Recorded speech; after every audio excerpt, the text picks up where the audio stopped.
Guys নাজিফে যে এমনি করলে দুইটা দাঁত নাই, ওই দুইটা দাঁতের যে গ্যাপটা এটা আবার ধরলে খুব মানে আমার কাছে অনেক ভালো ফিল হয়, ওর কাছে সুসুই লাগে।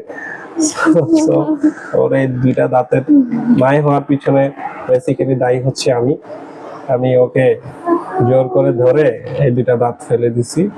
সো এখন এই দাঁতগুলা উঠবে, খুব তাড়াতাড়ি উঠে গেছে, নিজে দুইটা উঠে গেছে। তো আপনারা কেমন আছেন সবাই? আশা করি ভালো আছেন।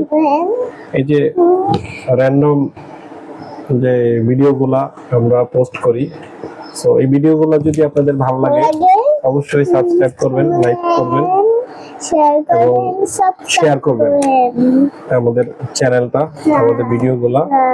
এবং আমরা হচ্ছে ভাইরাল হতে চাই না, যেভাবে আছি এভাবে আপনাদের ভালোবাসা নিয়ে থাকতে চাই। সো আমাদের জন্য সবাই দোয়া করবেন। Thank you.